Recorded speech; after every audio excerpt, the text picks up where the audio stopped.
basically I've gone through and found some research looking at the reincarceration rates in Australia. And basically what they found in Australia, currently we have the highest incarceration rate since Federation. So over recent decades, the imprisonment rate has steadily increased since 1985 by about 130%. Now, if we look at that, 61% of young people aged between 10 to 17 who are released from detention centres return within 6 months, and 80% within 12 months of their release. These people are often disillusioned, intimidated, and this contributes to them going back and reoffending. Now, I wanted to ask you and Andrew what your thoughts are. Do you think that the lack of opportunities, the lack of jobs when you leave prison is a massive contributing factor to these increasing rates of imprisonment, but also those going back into jail as well or reoffending? Look, there's those statistics change over time. It has been increasing, and then during COVID, it's decreased. Obviously, the courts were trying to minimize incarceration levels. Sometimes the courts weren't even running, and it was a bit of a chaos. But it'll be interesting to see the figures right now. Now everything's starting to stabilize again. But the cost to the community is massive. Like, to house a single adult in custody each year, it's nearly $150K a year. It's $148,000. Try and make that out in working for corporate or something. For youth, it's $714,000 a year to house them, in custody. Wow. It's freaking ridiculous. By preventing 20 young people going inside, it's saving over $20 million. So 10 young people going inside, $20 million. In regards to the issues of why people go back inside, you've got your main issues of, lack of the housing, employment, education, community support, substance abuse issues, mental health issues. These are reoccurring issues that why people are going back into custody. Yep. They're more of the tangible stuff, right? But there's a lot of psychological issues as well. So for example, there's a lot of people that don't understand, what's best for them. For example, I was touching on the subject of self-worth before. Some people don't believe that they're capable of doing something different, or there are pathways to do something different. And I say, this is one thing I say, everyone's like, Andrew and I, we try so hard to change the mindset of these individuals who are incarcerated, and a lot of people go, no, if you give them a job, if you give them housing, a little bit of education, they'll be all right. But the thing is, what you got to make them want to change in the first place. A lot of the people that are returning back to custody are repeat offenders. That's something that they know, that's something that they're used to. We look at the young people in youth justice centers. It's always the same faces. Majority of the time, it's always the same faces who are keeping these statistics up. So they're the ones that are maintaining these statistics. It's the same guys that are coming in and out. And how do we change them? It's like, how do we change them? You got to be able to change their perception and their mindset to want to change themselves. You can't just give them a good prize or like a house or something. They're going to come back in, so you got to change the root causes from the beginning, and that's the psycho factors of helping these individuals to not reoffend. Yeah, and as I said, the reason, Andrew, your opinion on this would be really interesting is because you actually went back into prison. As we said, you're a repeat offender. So what are your thoughts on as to why that would occur, and if that relates to what we just spoke about? If I had to analyze the situation on a macro level at a big society level, like, I'm the only minority on my team. When I looked at the other boys of the Confit team, like, everyone grew up without a father. So I think a male role model and a male mentor figure is absent in a lot of their lives. And, when Joe was saying before, when he realized, like, he found his mentor, someone to guide him into the right way. And then I was just sitting there and I was thinking, I was reflecting on my life in my sentence. When did I really make the change? Yeah, it was the change when I was at Oberon, but this is going to be the first time that I mention it like to someone or a podcast. I realized that I did actually have a mentor when I was inside. And Joe knows this person too. His name's Bears, this Korean bloke, and he was my cellie. And he was like kind of like the beginning. I just like when I was reflecting when Joe was talking, I realized that he would kind of like planted seeds into my mind to change, because he was my cellie and he was talking a lot about family, and he was always reminding me. He was just drilling into my head, Andrew, you know, when you get out, don't disappoint your mum again. Make sure that you do everything right by her, because she's your mum. And I guess that started planting the seeds into like what I was going to do when I was going to get out. And you know, like when I look at all the boys inside, and the common denominator seems to be that they don't have a male mentor or role model in their life to guide them. And when I'm creating my content, the content that I create for my clients and myself is content for who I was 5-10 years ago. Like, what can I say to help myself 5-10 years ago? Because if I could say and produce these things, maybe I wouldn't have ended up here. And I guess with all the boys, is they're just lacking that male role model inside their life, and it's absent. So when they have those absent male role models, they look for Positive they look ones. towards them. Yeah. Yeah. Positive Yeah. ones. They look. Yeah. Well, like if the boys don't have, if these male role models are absent in their lives, they'll look towards like rappers, you know, who are portraying this lifestyle, this lavish lifestyle that the media blows up, and they think, all right, well, that's who I'm going to be in my life, you know, and then they go down that path, a life of crime. So And you're trying to be their so I male. guess You're trying to be their male role models. So they can develop that one out fitness mentality, which is like the one out training. So you're like you're like their role model in a sense with your content. exactly. And like, you know, I wish I had someone like myself or a fitness influencer to really guide me when I was younger, because then instead of going down the path that I went down thinking that the drug dealer life was the way to go, I would have went down a fitness lifestyle. Yeah. It's such a good story of like redemption and you know, coming of age. You guys, you've been through the shit, you've come out the other end, and you've really found your passion in fitness. One of the things that I found was really interesting when I did a bit of research before this podcast. Anyway, the rates of recidivism across the world. So there was this systematic review that looked at recommendations for best practice for jail facilities. What they found was that the Nordic countries, such as those we discussed about before, actually have a reputation for higher quality national crime statistics than countries like Australia. And there was this news article that the ABC published, which looked at the open prisons in Sweden. And just outside the capital of Stockholm, the prisoners have their own car park. They can commute to jail and to work every day. They can call the jail and have meals ready for them if they're returning home late. And these prisons are found across, as we said, Sweden, Norway, Denmark, Finland.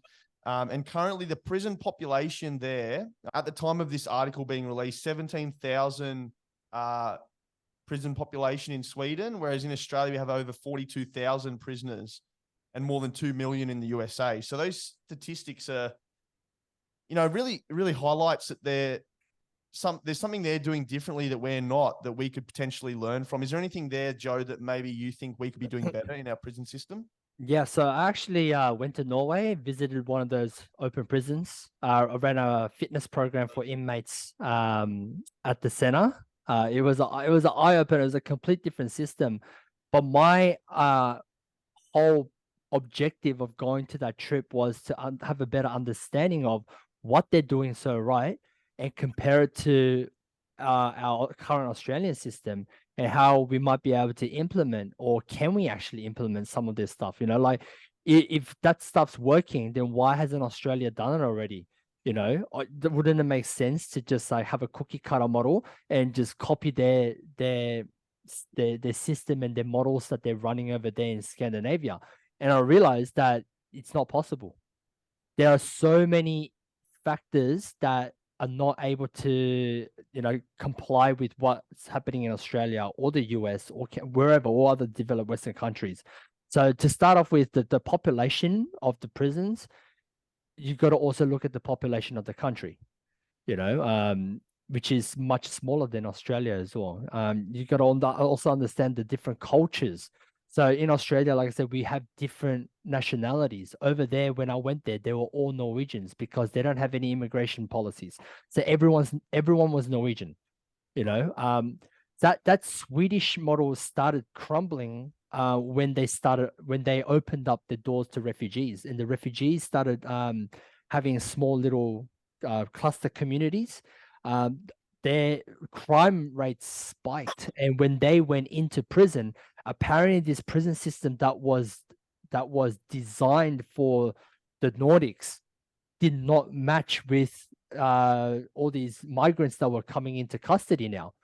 So apparently that wasn't working. It would be really interesting to see the new studies of like how the prison system looks now, since Sweden has opened up the doors to migrants or to refugees, but when I was there, the system was built perfectly for Norway or Sweden, all the Scandinavian countries. It was built perfectly. It was more humanizing than dehumanizing. It was more about rehabilitation than it was for punishment. Because, when you look at change research, you understand that you can't have rehabilitation and punishment at the same time. It's got to be one or the other, and it was interesting to see how their system was built around, okay, well, how do we, normalize everyday life? So when inmates get out, they're not institutionalized. For example, they had credit cards or bank cards linked to bank accounts on the outside to actual banks. They had an Aldi style supermarket where inmates could go and mingle with males and female inmates at the supermarket, right? Like you do in normal society. Buy your groceries except for alcohol. You could buy everything else except for alcohol, and do your shopping. You also get paid proper wages when you work. Not like in normal jails where it's slave labor and it's seen as a privilege to work, to get out the unit and not get attacked, and have to face the elements of getting stuck out in the unit. But over there, they actually pay you wages, right, that are competitive as the ones on the outside. You pay tax, so you're paying tax to the government. You pay rent to rent out your prison cell, right? And you also pay like victims comp or whatever it may be, right? So now, like, I'm thinking, going, the Scandinavians are pragmatic people. They're not there because they go, oh, we want to put all this money to help these people. But in a way, it's cost saving for them as well. The whole reason why they were able to start this was the number one political campaign leader is someone who can minimize taxes, because they pay the highest taxes in one of the highest taxes in the world, right? And for them, it was, look, we don't have to put your taxpayer dollars into the prison system. Rather, we can minimize those costs and create a better way of life for inmates when they get out, and we can divert those costs into other things like, providing better education, sending your kids overseas for free to be educated, and like everything else like that benefits society, rather than building more prisons. And they're by law, the maximum sentence is like 15 years. So they're saying is, eventually these people will be let out into the community and potentially be your next door neighbor. Would you rather want someone who is rehabilitated and have opportunities to do something positive in society, or would you rather want someone who is institutionalized and goes back into crime and potentially they're your next door neighbor and you might be affected by their crime? It's like, what would you rather want? I think like Scandinavian society, it was much faster for them to realize the benefits of doing this. Trying to get that across the line with our government is another story. Imagine someone going, oh, we're gonna, when there's all these media articles about people getting killed and shootings on the street and stuff, and then all of a sudden they go, oh, we're gonna give these guys opportunities and better living conditions and stuff. There's gonna be an outroar. And that's what I'm saying. Our mission is to try to break down the stereotyping about not just the minority of cohorts who are creating havoc for the community, but for the rest of the prison population who's in there because of all these other disadvantaged substance abuse issues and, you know, trauma, all that kind of stuff. Yeah. So something which would have had to been developed over a long period of time. 20 years it took them. Yeah. 2 decades ago, they had the exact same system as what all the developed Western countries had. Can you imagine doing it in the US? I think US is a complete different. A different kettle of fish. It's Hey? it's a different monster on its own. You know, there's a lot of conspiracy behind it, but you know, the privatization of all the prisons, and you know, for them it's like there's also the, you know, the over-representation of African Americans in custody. You know, there's watch the Netflix show called 13th. It's about the 13th Amendment, how they've it's a little bit, it may feel like conspiracy, but it makes sense. You know, like they got rid of slave trade. You know, the 13th Amendment is your right to freedom. And they abolished slavery. But in saying that, there was a little clause saying if you have a criminal record, this 13th Amendment does not apply to you. You know, and why is it that, you know, they've made it so that communities of African Americans have a higher crime rate? They're incarcerating them, and when they get incarcerated, you know, they don't have the right to vote. They don't have the right, a lot of liberties, you know, are taken away from them. And on top of that, there's a lot of industries that are set up in prisons. You know, they've had, the funny thing was, they had like Victoria's Secret, you know, inside a private jail. You know, they had all these factories set up in private jails. They're having inmates to work at like absolute slave labor prices, you know, to make money for these like multi-million-dollar companies. For example, you know, at Park Lee, I know they don't have the contract now. Park Lee's got like this wood shop, and they had the contract for Freedom Furniture to make the bases for their sofas and their beds. And how ironic is it to have a company called Freedom Furniture and having inmates to make to do all the slave labor for them? You know, it's crazy, right? Yeah. The Sweden, they have such Just better for social reference. services, and I think their mediating programs are diverting people away from prison before they even get people are like locked up. And something the worst of the worst get locked up, like those that have committed atrocities like murder and so forth. So it does make sense, but as you say, there's always two sides to the coin, and 100%. It's a trade-off between, you know, treating prisoners the way they want to be treated to promote reform or rehabilitation, but then also having to serve the time for as a punishment of what you've done, the crime you've committed. So it's an interesting discussion. If there's anyone listening to this episode, we'd love to hear your thoughts on the any of the Instagram, Facebook posts that come out with this episode. Let us know what you think, and hopefully our community can engage in the discussion.